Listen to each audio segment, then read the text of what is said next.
Hey guys, what's up? MadSeason here, back with another video for you. A request I've gotten here and there is a general guide for brand new players for the World of Warcraft. Everyone is new at some point, and I think it's a good idea to have a very basic guide to explain what the game is about and how to get started. So, this is part 1 of my World of Warcraft guide for absolute beginners. I know a lot of my subscribers out there have been playing since release, so just a warning, a lot of this stuff will seem very basic to you. But I do want to be thorough and cover all of it since some of this stuff may not be so natural for newer players. In this video, I want to just go over the definition of an MMO, what they're about, what you need to buy to be able to start playing, and we'll also go over the various types of servers and races to get you started on making your first character. And since it's such a big choice, I'll save the class picking for part 2. So, let's start from the very beginning. At this point, you may be asking yourself, what exactly is an MMORPG? Well, the best way I can put it is that it's a lot of things. It has a lot of the classic RPG aspects such as classes, leveling, dungeon crawling, etc. And for MMOs, it's just to an extreme. And opposed to RPGs, it's presented to you in a much more sandbox, non-linear way. It's not like the latest Final Fantasies where you have one starting point and you're going along a straight path until you reach the one endpoint. For MMOs, you have many starting points, many paths you can take, and many different end goals depending on your preference. And I say end goals here, but there really isn't any end to MMOs. You don't get a credit screen whenever you kill the last boss. It's an experience that only ends when you yourself decides it ends, or if the game company shuts down. There's also a huge social aspect to it. It's in the name, massively multiplayer. You can play the game solo as much as you want, but most of the endgame activities are group-based. You have dungeons, which typically require 5 people to complete successfully. These are short group activities you can do, and they typically take around 30 minutes. And you also have the larger raids, which take anywhere from 8 to 25 people. They're basically dungeons on steroids, and they can take up to hours to finish. Another thing about MMOs is that they have longevity. They periodically add new patches, which give you more things to do. And every couple of years or so, a new expansion set is released, which is basically a patch on steroids. They always have a new world to explore, possibly new races or classes, a new story, and much more. But due to this size, you always have to spend some extra money to buy them, unlike patches which you get for free. While we're on the subject of expansions and money, let's talk about how to start up. World of Warcraft has had several expansions released up until this point, but you don't need to buy all of them. Blizzard doesn't want you to have to buy 5 expansions before you can even start up. So, if your goal is to play the endgame content, you'll need to pay for 3 things. The base game, the latest expansion, as of this video it's the Legion expansion, and a monthly subscription fee. The base game allows you to play and level up to whatever the cap was of the previous expansion. This may change depending on when you're watching this video, but right now with just the base game, you can do all of the Warlords of Draenor content, which ends at level 100. But, to be able to do all of this, you also need to pay a monthly subscription fee.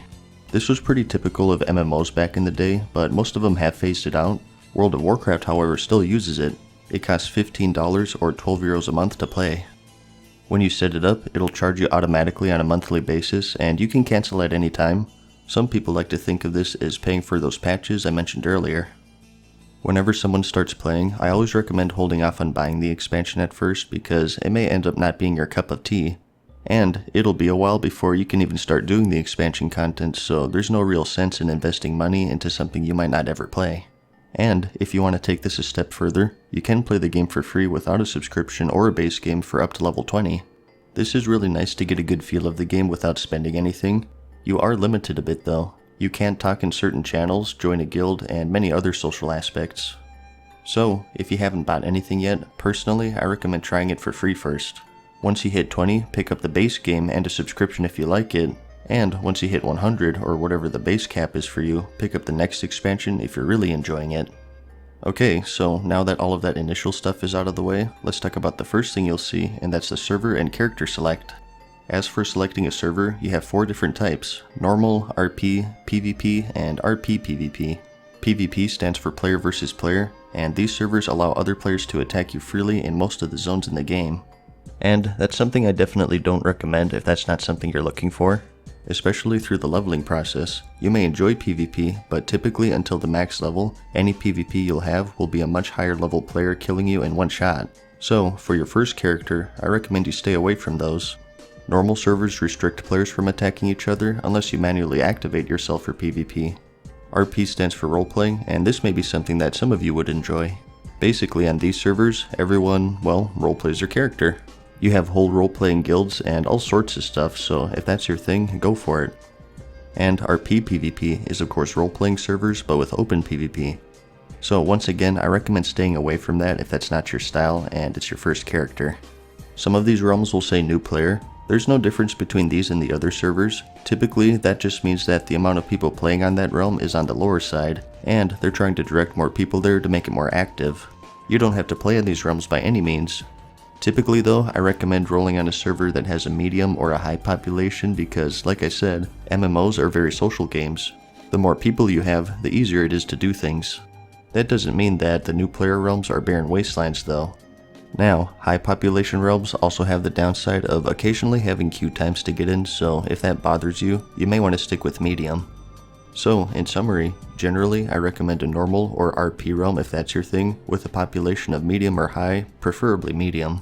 Ultimately though, the choice is up to you. Now, let's get into the actual character selection. As of this video, there are 10 normal classes total and 2 hero classes. Normal classes are available right from the start, and hero classes, the Death Knight and the Demon Hunter, require you to first level to 55 and 70 respectively before you can make them. They're not stronger or anything, they just start off at a higher level, so to be able to make them, they want you to reach that level normally on another character first so you don't skip through the game. But like I said, that's a huge topic and I want to save that for its own video, so I'll talk about that in part 2. For now, before we get into that, you also have to choose which faction and which race you want to be. We have 2 factions, the Horde and Alliance. Now, your first instinct here may be that the Alliance are quote-unquote the good guys and the Horde are the bad guys. That's not necessarily true. Each side has their share of good and bad characters, and it's not such a clear-cut thing. In my opinion, generally with the Alliance they seem to be more civilized and orderly overall, while the Horde are more primal and reckless. I think if you absolutely had to think of it as good versus evil, most people would agree with putting the Alliance as the good guys and the Horde as the bad guys, but it's more complex than that in my opinion. If you'd like to read up on the lore of the 2 factions to get a better understanding of them, I'll have a link to a few wiki pages in the description for you to check out. So, look through all of the races and decide which ones you want to fight with and which ones you want to shoot or stab. Each faction has 7 races to choose from, so you have quite a selection. You may have noticed the one at the bottom, the Pandaren, is in between. That's because once you reach a certain level, you choose which faction you want to be in-game. At first, they start out neutral. Each race has their own unique bonuses and special traits. To see them, select the race and then hit the More Info button. These can be really handy to have, but the thing I'll say is to not base your character off of them. They're all generally balanced, so there aren't any weak or strong races, or certain races are the best for certain classes or whatnot. For your first character, I always recommend just picking what you think looks the coolest visually and lore-wise if you read up on that. Speaking of which, if you click on the More Info button, you'll also get a short description of each race, so give those a read as well. It is a tough choice. If you want more detailed lore on each race, check the description because I'll have a link to a wiki for you to check out. It may help you decide if you found the in-game description to be inadequate. So, that's about it for part 1. For part 2, we'll go over all of the classes, I'll give descriptions and show you some in-game footage, and I'll talk about all of the different roles and hopefully help you decide what you want your first character to be. I hope you found this video helpful, like it if you liked it, and I'll see you in part 2. Thanks for watching. Peace.